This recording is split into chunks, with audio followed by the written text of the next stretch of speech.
ব্যক্তি থেকে পরিবার, সমাজ থেকে রাষ্ট্র, দেশ থেকে বিশ্ব সবকিছুর চালিকায় রাজনীতি। তাই রাজনীতির 10 দিক নিয়ে রাজকাহন নিবেদন করছে জি পৃথিশ পাত। সাথে আছি আমি তাসনুভা তন্নি। 2024 সালের জুলাই আগস্টে ছাত্র জনতার বিক্ষোভ দমাতে শেখ হাসিনা সহ সরকারের ঊর্ধ্বতন কর্মকর্তারা পরিকল্পিত হত্যাকাণ্ডের মতো গুরুতর মানবাধিকার লঙ্ঘন করেছে। সহিংসতা হয়েছে অনেক শিশু এবং নারীর প্রতিও। গণঅভ্যুত্থানে আহতদের চিকিৎসা দেওয়ার ক্ষেত্রে বাধা দেওয়ার প্রমাণও মিলেছে। আজ বুধবার জাতিসংঘের মানবাধিকার কাউন্সিলের 58তম অধিবেশনে এমন তথ্য তুলে ধরে সংস্থাটির মানবাধিকার বিষয়ক হাই কমিশনার ফলকার তুর্ক এর বিচার করা উচিত বললেও মৃত্যুদণ্ডের পক্ষে নন তারা, সে কথাও জানিয়েছেন। তবে কি এখন শেখ হাসিনা প্রশ্নে ভারত তাদের অবস্থান পাল্টাবে? এদিকে সরকার বলছে সন্ত্রাস দমনের নামে শেখ হাসিনা যে সকল মানবতা বিরোধী অপরাধ করেছেন সেজন্য তাকে বিচারের মুখোমুখি করা হবে, তিনি বাংলাদেশের সশরীরে উপস্থিত থাকুন বা না থাকুন। আর এই বিচারের জন্য আন্তর্জাতিক মান অনুসরণ করে আইন সংশোধন করেছে বলে জেনেভায় জানিয়েছেন উপদেষ্টা আসিফ নজরুল। এই প্রতিবেদনের কারণে শেখ হাসিনার বিচারে কেমন প্রভাব পড়তে যাচ্ছে, ছাড়া শেখ হাসিনার বিচার কি আগামী নির্বাচনী সমীকরণ পাল্টে দিতে পারে কি না, এসব নিয়ে আলোচনায় আজ রাজখান স্টুডিওতে আছেন বিএনপির ভাইস চেয়ারম্যান শামসুজ্জামান দুদু, আছেন নাগরিক ঐক্যের সভাপতি মাহমুদুর রহমান মান্না এবং আছেন সাবেক প্রতিমন্ত্রী ও জাতীয় পার্টির নেতা গোলাম সারওয়ার মিলন। স্বাগত জানাচ্ছি রাজকাহনে। গোলাম সারওয়ার মিলন, রাষ্ট্রীয় মদতে জুলাইয়ের হত্যাকাণ্ড বিচার চেয়েছে জাতিসংঘ এবং তারা খুব স্পষ্টভাবে বলেছে তারা এই ঘটনার বিচার চায়, কিন্তু তারা মৃত্যুদণ্ডের বিপক্ষে। কি মনে করেন আসলে এবার এই আজকের এই প্রতিবেদন উপস্থাপন করার মধ্য দিয়ে শেখ হাসিনার বিচার কাজ অনেকটাই এগিয়ে যাওয়ার সম্ভাবনা সৃষ্টি হয়েছে কিনা? ধন্যবাদ সঞ্চালক আপনাকে এবং আজকে উপস্থিত আমার অত্যন্ত কাছের জন, প্রিয়জন জনাব মাহমুদুর রহমান মান্না ভাই এবং শামসুজ্জামান দুদু এবং অগণিত দর্শক শ্রোতাকে প্রীতি, শুভেচ্ছা, রমজানের মোবারক। আসসালামু আলাইকুম। আমি আপনার কথা যদি ধরে এগোতে চাই, সেটি হচ্ছে যে জুলাইতে যে গণহত্যা সাধিত হয়েছে বাংলাদেশে, জুলাই আগস্টে বলবো, তারই ধারাবাহিকতায় জাতিসংঘ যে আজকে রিপোর্টটি দিয়েছে, আগে রিপোর্টটি দিয়েছে, আজকে যেটা প্রকাশিত হলো, আমি আমার মানে যতটুকু একজন সচেতন বিবেকবান নাগরিক হিসাবে মনে করি, তারা অন্তত 100% না হলেও প্রায় 90% এর মানে মানুষের মনের কথাটা বলার চেষ্টা করেছেন। কারণ বিচার হতে হবে এবং সেটা আন্তর্জাতিক আইন অনুসারে বিচার হওয়া উচিত এবং এই বিচারের কারণে বাংলাদেশের রাজনীতির সমীকরণ কোন পর্যায়ে যাবে সেটা পরের ব্যাপার, কিন্তু এই বিচারটা হতে হবে। কারণ বিচারটা হতে হবে এই কারণ যে মুক্তিযুদ্ধে আমরা 71-এর মুক্তিযুদ্ধের জন্য যারা দায়ী ছিল তাদের অনেককে আমরা ফাঁসির কাস্টে ঝুলিয়েছি, অনেক বিচার হয়েছে। সেটা কতটুকু সঠিক ছিল ব্যাঠিক ছিল ওই বিতর্কে না যেয়ে বলবো যে তখন যদি সেটা হতে পারে এটারও বিচার হতে হবে এবং সেই বিচারের ন্যায় বিচার যাতে হয় এবং সেইটা আমাদের সবারই বক্তব্য। আমার মনে হয় এই জায়গায় আমাদের সবারই ঐক্যমত আছে এবং এই বিচার করতে গিয়ে যাতে কোনো রাজনৈতিকভাবে বিচারের কারণে মানে নির্বাচন কিংবা অন্য কিছু যাতে ব্যাহত না হয়। কারণ বিচারের জায়গায় বিচার থাকবে, বিচারের এটা প্রক্রিয়া, এটা আপনি হুট করে বিচারের রায় আপনি 1 বছরে হয়তো নাও হইতে পারে, এটা আমার সাধারণ জ্ঞান থেকে বলছি। তো সেই জন্য এই পর্যন্ত বিচারের রায় না হওয়া পর্যন্ত আপনি কোনো কারণে আপনি সংস্কার কিংবা নির্বাচনকে ব্যাহত করবেন, এটা কাম্য হতে পারে না। আর পাশাপাশি এটাও বলতে চাই যে কথাটা আপনি বললেন যে আমি যেটা মনে করি যে ধরেন সমাজ বদলেছে, মানবাধিকার বেড়েছে, এই প্রেক্ষাপটে আমার মনে হয় যে মৃত্যুদণ্ড অনেক দেশে কিন্তু এখন মানে কমিয়ে আনা হয়েছে। আমাদের দেশে মৃত্যুদণ্ড হয়েছে এবং আছে, বর্তমানেও আছে। তো মৃত্যুদণ্ডটা আমি মনে করি, এটা আমার ব্যক্তিগত মত, সেটা হলো যে ভবিষ্যতে আমাদের যেহেতু আমরা একটি পরিবর্তিত অবস্থায় চব্বিশের পর নতুন একটা বাংলাদেশের স্বপ্ন নিয়ে আমরা এগুচ্ছি, আমার মনে হয় এই জায়গাটায় আইনের সংস্কার দরকার এবং একটা মানবাধিকারের প্রশ্ন। মৃত্যুদণ্ডের পরিবর্তে সে হয়তো থাকতে পারে, সে তার সারা জীবন থাকতে পারে, তার রাজনীতি করার অধিকার হরণ হতে পারে এইসব আইন দিয়ে, কিন্তু আমি ব্যক্তিগতভাবে মৃত্যুদণ্ডটা এই বর্তমান বিশ্বায়নের যুগে এই অবস্থায় আমি ব্যক্তিগতভাবে এটা সমর্থন করি না। কারণ এটা মানুষ সভ্যতার যত আগাচ্ছে, মানবাধিকার যত প্রতিষ্ঠিত হচ্ছে, এই জিনিসটা কিন্তু সাধারণভাবে মানুষ মানে গ্রহণও করবে না এবং এটা কমে আসছে, সারা বিশ্বে এটা কমে আসছে। সুতরাং আমাদের দেশে যেটা জাতিসংঘ বলেছে, আমি মনে করি যে তাদের যে এটাকে কি বলবো, তাদের যে সুপারিশ, এই সুপারিশ সাথে আমি একমত। জি, অর্থাৎ জাতিসংঘের আজকে আসলে তারা যেভাবে এই প্রস্তাব, এই সবকিছু আসলে সব সদস্যদের সামনে তুলে ধরেছে, সেখান থেকে অনেকটা আসলে এটা নিশ্চিত হয়েছে যে শেখ হাসিনা যে ধরনের অপরাধ করেছেন কিংবা জুলাই যে গণহত্যা হয়েছে সেই গণহত্যায় কারা জড়িত ছিলেন সেটি অনেকটাই সুস্পষ্ট। এবং বারবার আসলে অন্তর্বর্তী সরকার এটাও বলার চেষ্টা করেছে, যেহেতু জাতিসংঘ এই বিষয়টিকে একমত পোষণ করেছে, তার মানে এখানে বায়াসড হয়ে আসলে কোনোভাবে কোনো বিচার করার আর সুযোগ রইল না। মাহমুদুর রহমান মান্না, আপনিও কি তাই মনে করছেন কিনা, যেহেতু আসলে অনেকটাই আমরা দেখেছি এই বিচার কাজ কিভাবে কিংবা কারা আসলে হত্যাকাণ্ড চালিয়েছেন সেটি অনেকটাই সুস্পষ্ট। এমনকি প্রধান উপদেষ্টা তিনি নিজেও বলেছেন শেখ হাসিনা বাংলাদেশের সশরীরে উপস্থিতি থাকুক কিংবা না থাকুক তার বিচার ঠিকই হবে। সশরীরে উপস্থিত থাকাটা কতখানি জরুরি এই বিচারটি নিশ্চিত করবার জন্য? জরুরি, তিনি সশরীরে উপস্থিত থাকবেন, এটাই তো হবার কথা। কিন্তু যদি না হয়, যেহেতু এটার মধ্যে আন্তর্জাতিক ইনভলভমেন্ট আছে, আমাদের প্রতিবেশী দেশ তাকে শেল্টার দিয়েছে, এবং মানে ওরকম একটা বিধান কিন্তু আছে যে তারা যদি বড়ই করে যে তাকে পাঠালে তার জীবন বিঘ্নিত হতে পারে, অতএব আমরা দেব না, এই অজুহাতে নাও দিতে পারে তারা, বা যে কোনো একটা অজুহাত তারা তৈরি করতেই পারে। অতএব তিনি এখানে উপস্থিত থাকবেনই, এই ব্যাপারে আপনি নিঃসংশয় নন। প্রধান উপদেষ্টা এই কারণেই বলেছেন তিনি থাকুন বা না থাকুন, তার মানে যেহেতু তার না থাকারও একটা পরিবেশ তৈরি হতে পারে, উনি ওইটাকে নেগেট করে বলছেন উনি না থাকলেও তিনি বিচারের হাত থেকে বাঁচবেন না। তো মানে এতে করে সরকারের আরও সিদ্ধান্তে দৃঢ়তার কথা বলা হচ্ছে যে আমরা বিচার করবই তার। আর একটা হয়েছে কি, ধরেন আমি জাতিসংঘকে বিশেষভাবে ধন্যবাদই দেব যে তারা যে রিপোর্টটা প্রকাশ করেছেন, এইটা আন্তর্জাতিকভাবে দেখলে একটা দেশের জন্য, বিশেষ করে বাংলাদেশের মতো দেশের জন্য একটা অনেক বড় অস্ত্র, একটা শক্তি। আমাদের দেশে এরকম হয় কি জানেন, এখানে যে কোনো বিষয় নিয়ে বিতর্ক হতে পারে। আমাদের মুক্তিযুদ্ধ নিয়ে কত বিতর্ক হয়েছে, এখনও চলে। এই ঘটনা যেটা হয়েছে সেটা নিয়েও বিতর্ক আওয়ামী লীগ করতে পারে, করতে পারতো, কিছু কিছু করবার চেষ্টাও করেছে। কিন্তু জাতিসংঘের রিপোর্টের পরে শুধু বাংলাদেশ নয়, সারা বিশ্বে এইটা একটা প্রতিষ্ঠিত সত্য বলে এখনই পরিগণিত হবে যে এই রকম অন্যায়, এরকম মানবতা বিরোধী অপরাধ করা হয়েছে। সো বিচারের এক ধরনের গ্রাউন্ড তৈরি হয়েছে, শুধু তাই না, একটা শাস্তির গ্রাউন্ডও তৈরি হয়ে গেছে এটার মধ্যে দিয়ে।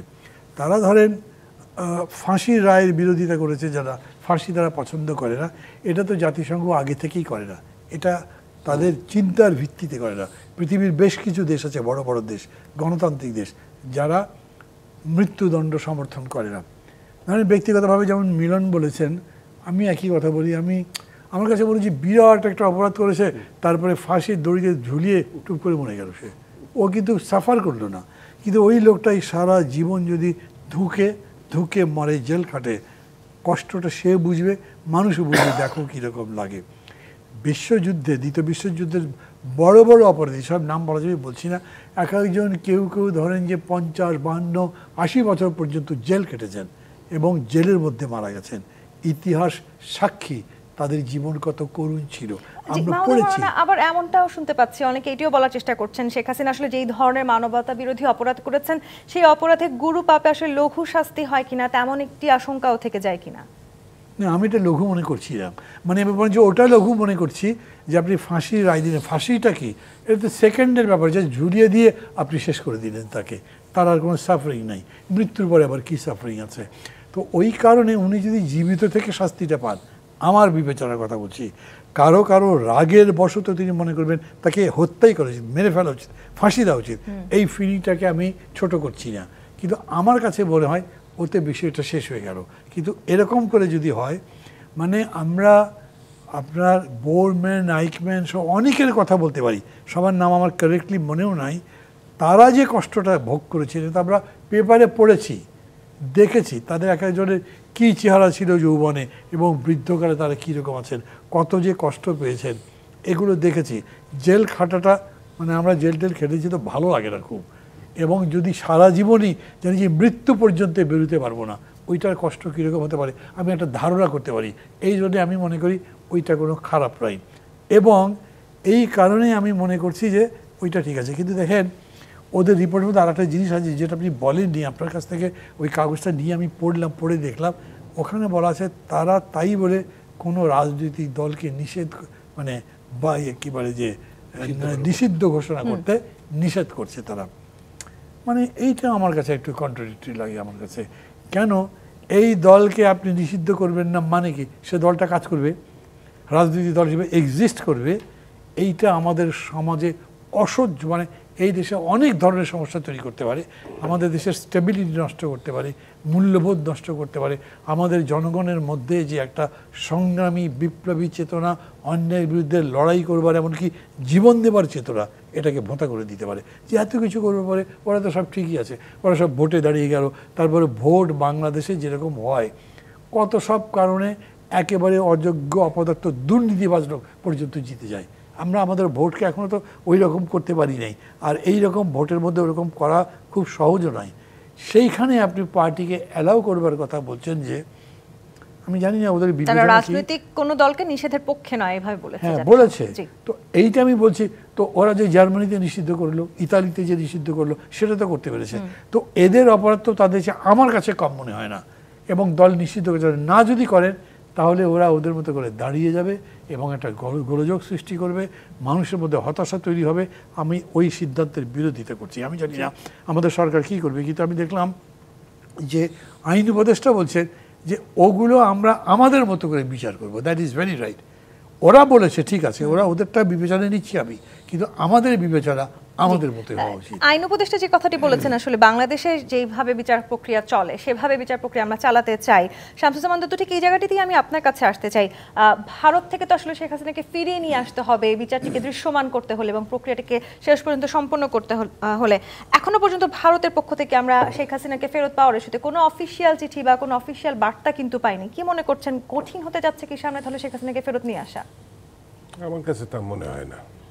ইতিমধ্যে ভারতের শেখ হাসিনা বোঝা হিসাবে পরিগণিত হচ্ছে। বিভিন্ন মাধ্যমে আমরা দেখছি সরকার বাদে অথবা সরকারের ভিতরেও একটা অংশ শেখ হাসিনাকে আজ থেকে ৩-৪ মাস আগে যেভাবে দেখতো বা যেভাবে সাপোর্ট করতো, তার পক্ষে দাঁড়াতো, এই জায়গায় সামান্য হলেও চিড় ধরেছে। দিন যত সামনের দিকে যাবে আরও চিড় ধরবে বলে আমার বিশ্বাস।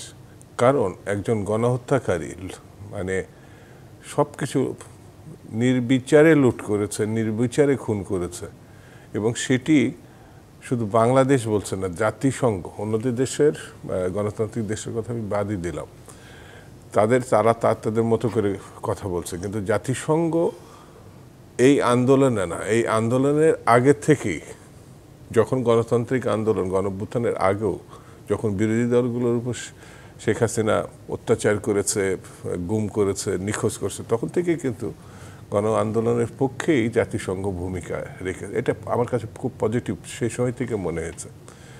আর এখন যে রিপোর্টটা প্রকাশ করেছে, জাতিসংঘের কাছে গণতান্ত্রিক ভাবাপূর্ণ দেশ বা জনগণ যেটা প্রত্যাশা করে, সেটার সঙ্গে এই ঘোষিত মানে রিপোর্ট সত্যি এটা প্রশংসা পাওয়ার যোগ্য। হ্যাঁ, এখানে আমরা দ্বিমত করতে পারি যে ওই যেটা মান্নার ভাই বললেন, মিলন ভাই বললেন, যে ফাঁসির ব্যাপারটা, আমার কাছে মনে হয় যে এটা তারা বলেছে, কিন্তু আইন উপদেষ্টা যে কথাটা বলেছে আর তারা যেটা বলেছেন সবটাই ঠিক আছে, কিন্তু আইন কি বলে, জাতিসংঘ যে কথা বলছে জাতিসংঘের দৃষ্টিভঙ্গি অনুযায়ী কথা বলছে। আর বাংলাদেশের প্রেক্ষাপটে এখনো কিন্তু এই আইন ফাঁসি হিসাবে আছে, এবং সেই ফাঁসিটা কিন্তু অন্য কোনো সরকার আনে নাই। গণহত্যাকারী হিসাবে শেখ হাসিনা এই আইনটা আনছে, যেটি আপনারা জানেন ওই যে গণজাগরণ মঞ্চে যখন একজন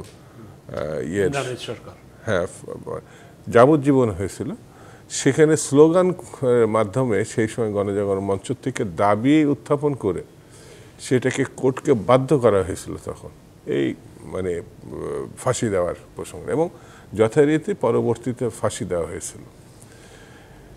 এটা যেভাবে দেখুক না কেন ভবিতব্য একটা বিষয়, অর্থাৎ তিনি যে আইন করেছেন সেই আইনেই তিনি এখন মুখোমুখি হতে যাচ্ছেন।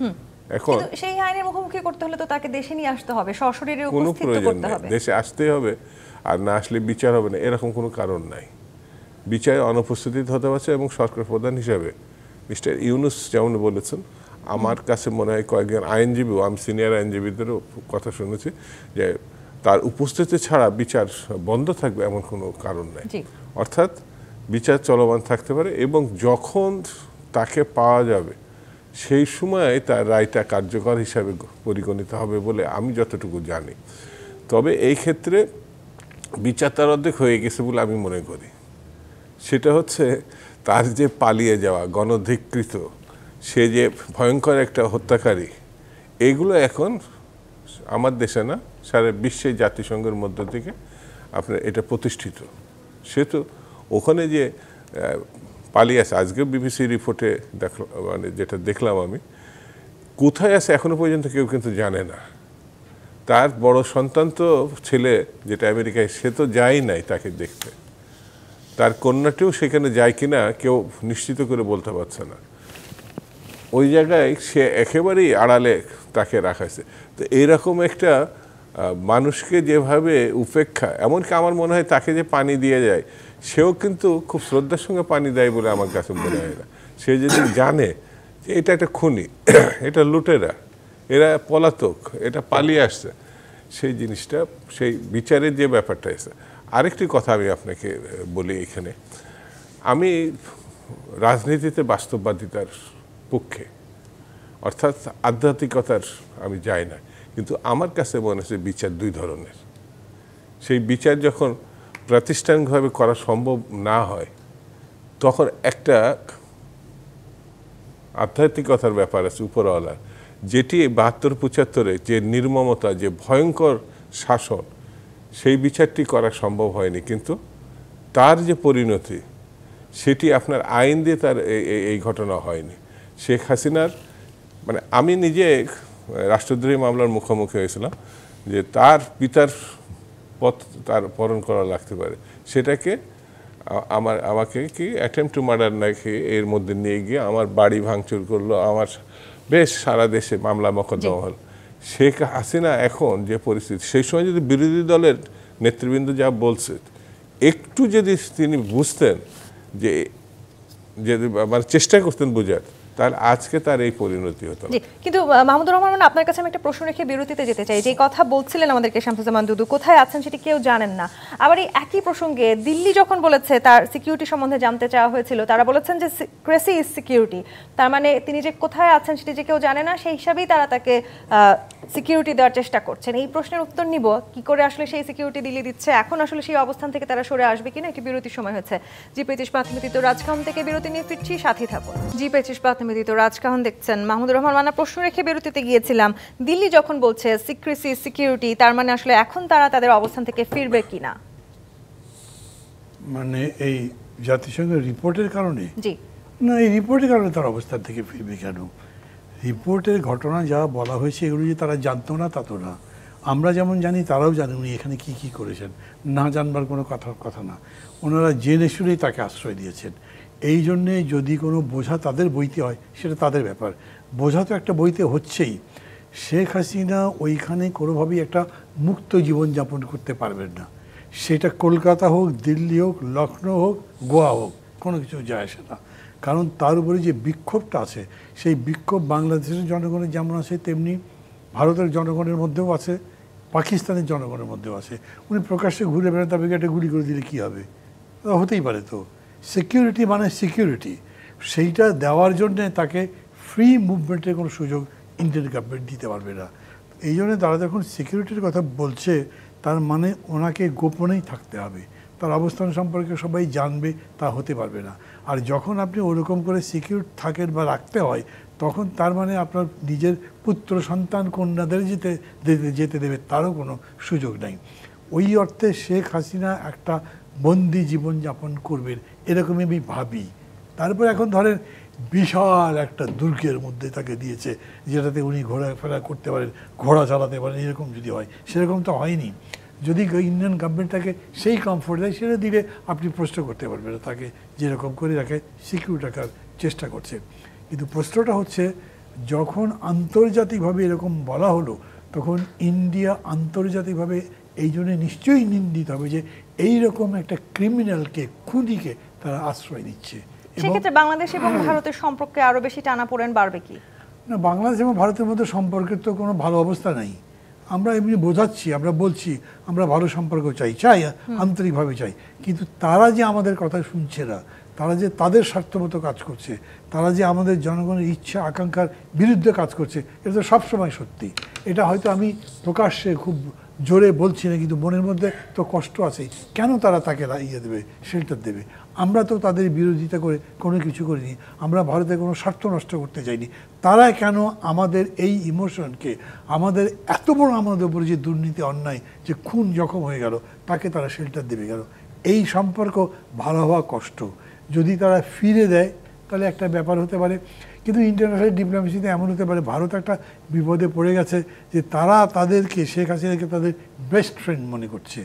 যেরকম শেখ হাসিনা বলেছেন আমি যা দিয়েছি আর কেউ দিতে পারবে না, ওরা মনে হয় সেটা শোধ দিতে যাচ্ছে, তারা এটা শোধ দিতে পারবে না। এবং শুধু বাংলাদেশ বলে নয়, এই সাবকন্টিনেন্টে এমনিতেই ইন্ডিয়ান ডিপ্লোমেসি বহু জায়গাতে ফেল করেছে। আন্তর্জাতিকভাবেও India will be criticised, at least যদি কন্ডেম না হয়, যে তারা একটা অন্যায়, একটা খুনিকে শেল্টার দিয়ে আর একটা দেশের সাথে সম্পর্ক নষ্ট। কিন্তু আমি গোলাম স্যার, আমি একটু আপনার কাছে আসতে চাই। আপনি নিশ্চয়ই এটাও দেখেছেন যে বিবিসি বাংলাকে দেওয়া একটি সাক্ষাৎকারে ডক্টর মোহাম্মদ ইউনূস বলেছেন ভারতের সাথে এখন বাংলাদেশের যে ধরনের সম্পর্ক আছে সেখানে আসলে আকাশে এক ধরনের মেঘ দেখা দিয়েছে। এই জাতিসংঘের এই মন্তব্যের পর, তারা বিচারের পক্ষে এই মন্তব্যের পর আসলে সেই মেঘ কাটার সম্ভাবনা কতখানি?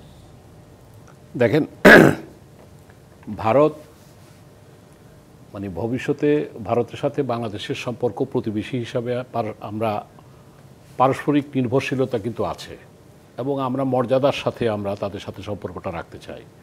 এখন যদি ভারত মনে করে যে আওয়ামী লীগের সময়, বিশেষ করে শেখ হাসিনার সময় সে যে সুবিধাটা পেয়েছে, যেটা শেখ হাসিনা নিজেই বলেছে আমি যা ভারতকে দিয়েছি সেটা মনে রাখবে, সেরকম চিন্তা করাটা তারই হবে। কারণ ভবিষ্যতে তো একটা রাজনৈতিক সরকার আসবে নির্বাচনের মধ্য দিয়ে, এবং আমরা বিশ্বাস করতে চাই চোখে চোখ রেখে কথা বলা এবং আত্মমর্যাদার সাথে কথা বলা, আমরা পারস্পরিক একটা সম্পর্কের ভিত্তিতে আগামী দিনের পথ চলা আমরা এগিয়ে নিতে চাই ভারতের সাথে, এটা সত্যি কথা। পাশাপাশি আপনি যেটা বললেন যে ভারত, যেটা মান্না ভাই দুদুর সাহেব বললেন, আমি তাদের সাথে সাথে সহমত পোষণ করে বলতে চাই যে ভারত তাকে ফেরত দিল কি দিল না, এটা ইমেটেরিয়াল, বিচারের মতো হয়ে যাবে, সেটা 1 বছর লাগুক 2 বছর লাগুক। এবং এটাও ঠিক, ভবিষ্যতে বাংলাদেশের সাথে ভারত যদি সেই মর্যাদার সাথে সম্পর্ক রাখতে চায়, এই প্রশ্নটা কিন্তু আসবে তাকে ফেরত দিতে হবে কিনা। আমি ভবিষ্যতের কথা বলতেছি, এই মুহূর্তে সে দালাই লামার মতো তিব্বতের, তাকে রাজনৈতিক আশ্রয় দিয়ে রাখছে, তাকে ভবিষ্যতে ডিক্লেয়ার করতে হবে যে আমি তাকে, হাসিনাকে রাজনৈতিক আশ্রয় দিলাম, তাহলে রাখতে পারে। কিন্তু প্রত্যর্পণ চুক্তিতে সে যদি মনে করে যে তার জীবন নাশের সম্ভাবনা আছে, তাহলে হয়তো সে ফেরত নাও দিতে পারে। কিন্তু ভবিষ্যতে বাংলাদেশের সাথে সম্পর্ক রাখতে হলে, 7 সিস্টারকে অক্ষত রাখতে হলে, তার বর্ডারকে সিকিউর রাখতে হলে বাংলাদেশের সাথে একটা মর্যাদার ভিত্তিতে একটা সম্পর্ক রাখতে হবে। এবং আপনাকে একটা কথা বলতে চাই, যেটা আমি বলতে চাইনি। দেখেন যে এই বিডিআরের ঘটনায় কিন্তু বাংলাদেশে কিন্তু একটা প্রমাণ হলো যে সেনাবাহিনী তাকিয়ে তাকিয়ে দেখলো, কিন্তু হত্যাকাণ্ড হয়ে গেল একটি রাষ্ট্রের প্ররোচনায়, একটি দলের নীল নকশায়। এটা আমি জানি না আমার আলোচকরা কিভাবে বলবেন। সুতরাং বাংলাদেশে কিন্তু এটাও সম্ভব ভবিষ্যতে যে এইভাবে ষড়যন্ত্র করে কোনো কিছু করার তারা চিন্তা করতে পারে, কিন্তু এটা ভুল হবে। আমরা বিশ্বাস করতে চাই যে আজকে বাংলাদেশে সেই আমাদের দেশপ্রেমিক সেনাবাহিনী এই পিলখানার মতো ঘটনা যাতে ভবিষ্যতে না ঘটে, 1। 2, তাকে ভবিষ্যতে বিচারের কাঠগড়ায় দাঁড়াতে হবে, বিচার যেটি হোক সেটাকে করার জন্য ভারতকে সহযোগিতা করতে হবে। আমি এখন তারা যদিও বলেছে যে নির্বাচিত সরকার না আসা পর্যন্ত তারা স্বাভাবিক সম্পর্ক রাখবে না বাংলাদেশের সাথে, ইত্যাদি ইত্যাদি। আমি শেষ পয়েন্টে যেটা বলতে চাই যে দেখেন যে আমরা দেখেছি যে যুদ্ধাপরাধের কারণে, মানবাধিকারের অপরাধের কারণে আমরা জামাতে ইসলামকে আমরা দেখেছি একটা মব জাস্টিস, গণজাগরণ মঞ্চ করার মধ্য দিয়ে আইনকে বদলে দেওয়ার। তো সুতরাং এখানেও যদি আমরা মনে করি সেটার না উচিত, এখানে যাতে মানবাধিকার যাতে প্রতিষ্ঠিত হয়, এখানে যাতে ন্যায় বিচারটা সুনির্দিষ্ট হয় এবং তার মাধ্যমে তার বিচারটা যাতে আন্তর্জাতিক মানের হয়, এইটাই আমরা জনগণের নিশ্চয়ই প্রত্যাশা। প্রত্যাশা করি শামসুজ্জামান মাহমুদু, কিন্তু যেই সময়টাতে আসলে সবাই বিচারের পক্ষে, শেখ হাসিনার বিচারের পক্ষে এই মুহূর্তে সবগুলো রাজনৈতিক দল বাংলাদেশে, কিন্তু ভারত আসলে বাংলাদেশের কাছে শেখ হাসিনাকে ফিরিয়ে না দেওয়া পর্যন্ত সেই বিচার দৃশ্যমান হবে কিনা সেটি নিয়ে ঠিক যে সময়টাতে সন্দেহ আছে, সেই সময় আবার আপনি নিশ্চয়ই জানেন জাতীয় নাগরিক পার্টির নেতা সার্জিস আলম তিনি বলেছেন যে শেখ হাসিনার বিচার না হওয়া পর্যন্ত কোনো রাজনৈতিক দল কোনোভাবেই যাতে নির্বাচনের কথা না বলে। তার মানে আসলে কি নির্বাচন পিছিয়ে যেতে পারে কিনা, সেই সম্ভাবনা তীব্র হচ্ছে কি? আসলে শিক্ষার্থী বা তরুণরা রাজনীতির যে দীর্ঘ পথযাত্রায় যে অভিজ্ঞতা সঞ্চয় করে, আমরা ছাত্র ছিলাম, মান্না ভাই আমাদের সিনিয়র, আমাদের মিলন ভাই, আমরা ক্যাম্পাসে একসময় থাকছি, কিন্তু সেই সময়ের যে অভিজ্ঞতা আমরা সঞ্চয় করে পরবর্তীতে জাতীয় রাজনীতিতে আসছি, এই ধরনের মানে হালকা, চটুল, বিভ্রান্তিকর এবং দায়িত্বজ্ঞানহীন বক্তব্য আমরা বোধহয় দিই নাই। তারা তো একটা রীতিমতো শিক্ষার্থী ছাত্র সংগঠন তো অলরেডি একটা দল করেছে, রাজনৈতিক দল করছে। বিচারের সঙ্গে আপনার বাংলাদেশের নির্বাচনে কি সম্পর্ক, এটা যদি আমরা বুঝতে ব্যর্থ হই, তাহলে তো আমি আগামী দিনে যারা বাংলাদেশ পরিচালনা করবে, মানে আমাদের পরে যে জেনারেশন, আমি তো জীবিত অবস্থায় খুব হতাশ হয়ে পড়ছে। এরকম দায়িত্বজ্ঞানী বক্তব্য, যে এটা কি ধরনের হুমকি দিল, নাকি আইনের বাইরে চলে গেল গুন্ডামি, আমি ঠিক বুঝতে পারছি। তারা এটিকে এক ধরনের সতর্ক বার্তা বলার চেষ্টা করেছেন। সতর্ক বার্তা, এখনো সেই অভিজ্ঞতা, সেই পরিচালনা, সেই সময় তারা এখনো আসে নাই। হ্যাঁ, তারা যেটা বলছে আমি বলবো আরো একটু জানতে হবে, আরো বুঝতে হবে, তারপর কিছু কিছু বিষয়ে মন্তব্য করাটা শ্রেয়। তার দলের ভিতর থেকেও অনেকে এটা সহজভাবে নিতে পারছে, এটা আমার কাছে মনে হয় না। আর ভারতের সঙ্গে যে সম্পর্কের কথাটা এখানে আসছে, সেটি আমার কাছে মনে হয়েছে ভারত কখনোই আমাদের মানে সমমর্যাদা ভিত্তিক প্রতিবেশী, এটা কিন্তু আমাকে স্বাধীনতা যুদ্ধের পরে পরেই এই বিষয়গুলো বেশ প্রশ্নের মুখোমুখি পড়েছে। যেমন আমাদের সাহসী যোদ্ধা মেজর জলিলের বাংলাদেশের পক্ষে ঘুরে দাঁড়ানোর কারণে তার সঙ্গে যে ব্যবহার করেছিল সেই সময় সরকার এবং ভারত, সেটা কোনোভাবেই বন্ধু সুলভ সেটা বলা যাবে না। পরবর্তীতে আমরা দেখেছি অনেকগুলো ঘটনায় ভারত একেবারে নেগেটিভ, যেমন সীমান্তের যে ঘটনাগুলো সব নেগেটিভ। আপনার পদ্মা শেষ, আপনার তিস্তা শেষ, এবং এত অনেক আমাদের নদী আছে যেগুলো প্রতিটাই বাঁধ সৃষ্টি করেছে। ব্যবসা, এটা যারা ব্যবসা করেন তারা একটা হাড়ে। আরও মারাত্মক দেখেন, একটা খুনিকে আমরা বর্জন করলাম, আমরা একটা ক্রিমিনালকে বর্জন করলাম, লুটেরাকে বর্জন করলাম, তার জন্যে তারা অনুতপ্ত হবে জায়গা দিয়ে, তা তো নয়, উল্টি আমাদের ভিসা বাংলাদেশ মনে হলো যেন আমরাই অন্যায় করেছি। এরকম ক্রিমিনালকে আমরা ক্রিমিনাল বলাতে বড় অন্যায় করে ফেলেছে। আমরা কিন্তু তাদের ভিসা বন্ধ করি নাই, অথচ এটা কি ভয়ঙ্কর একটা মুখোশধারী পরিস্থিতি সৃষ্টি করেছে যে তারা গণতান্ত্রিক বলছে, কিন্তু খুনিকে আশ্রয় দেওয়া কোনো গণতান্ত্রিক দেশ বা রাষ্ট্রের পক্ষে সম্ভব কিনা, এটা আমার কাছে। তার মানে আসলে অন্তর্বর্তী সরকারের এই সময়টাতে কূটনৈতিকভাবে আমাদের সাথে ভারতের অবস্থান কি, সেটি নিয়ে যখন আসলে দ্বন্দ্বের একটি জায়গা সৃষ্টি হয়েছে। একই সাথে যদি আমি জানতে চাই, শেখ হাসিনার যে বিচার আমরা আসলে দাবি করছি, সেই বিচার সামনে নির্বাচনী কোনো সমীকরণ পাল্টে দিতে পারে কিনা, সেই সম্ভাবনাও তৈরি হচ্ছে কিনা। আরেকটি বিরতির সময় হয়েছে, রাজকাহন থেকে আরেকটি বিরতি নিয়ে ফিরছি, সাথেই থাকুন। আমন্ত্রণ আরও একবার জি25 পাত নিবেদিত রাজকাহনে। গোলাম সারোয়ার মিলন, আমরা বিভিন্ন সময় দেখেছি নির্বাচনে, অর্থাৎ বাংলাদেশের নির্বাচনে, বিগত 3টি নির্বাচনের দিকে বিশেষ করে যদি আমরা তাকাই, দেখেছি ভারতের আসলে এক ধরনের বিশেষ প্রভাব ছিল। এখন আসলে শেখ হাসিনাকে ফেরত দেওয়ার এই ইস্যুটি নিয়ে সামনে নির্বাচনে সমীকরণ পাল্টে যাওয়ার কোনো সম্ভাবনা আছে কিনা?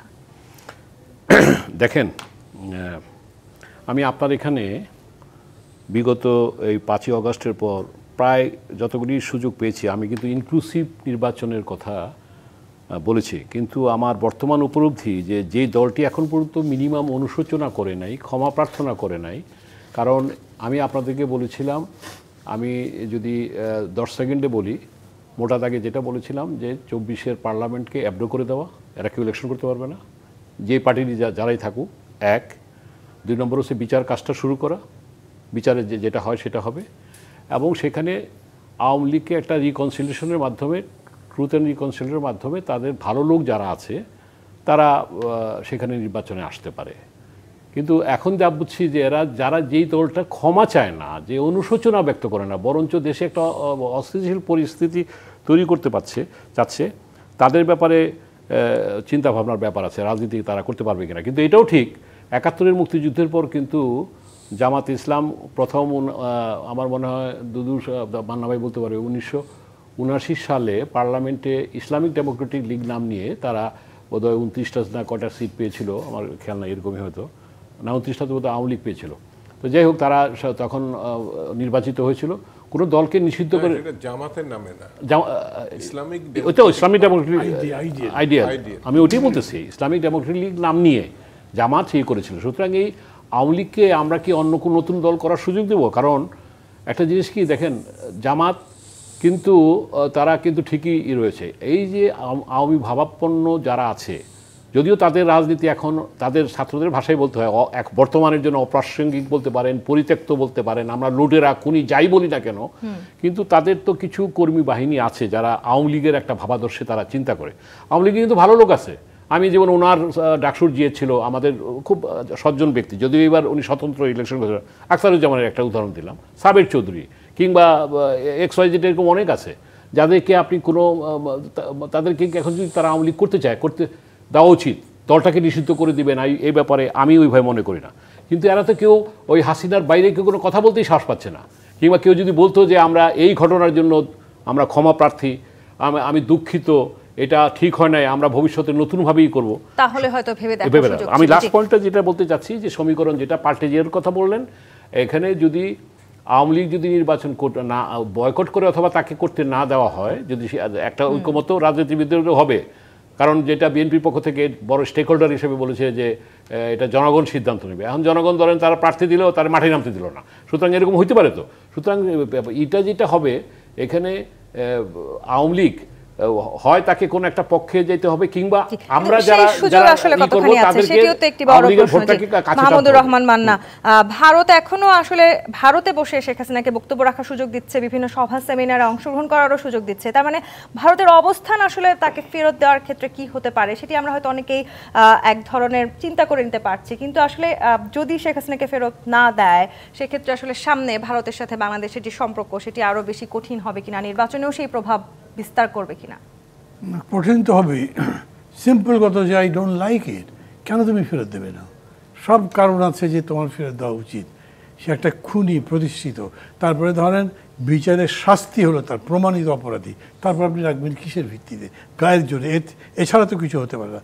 তো যে গায়ের জোরে আমরা চাপিয়ে দিতে চাই, একজন খুনিকে প্রোটেকশন দিতে চাই, তার সাথে আমার সম্পর্ক ভালো হবে কীভাবে? আমি চাই যে ভালো হোক, কিন্তু ভালো করবার মতো কোনো পরিবেশ থাকবে না তখন। সিম্পল। দ্বিতীয় যেটা আপনি প্রশ্ন করেছেন যে রাজনীতির সমীকরণ বদলাবে কিনা, ভারত যে প্রভাব আগে রাখতে পারতো সেটা কীভাবে?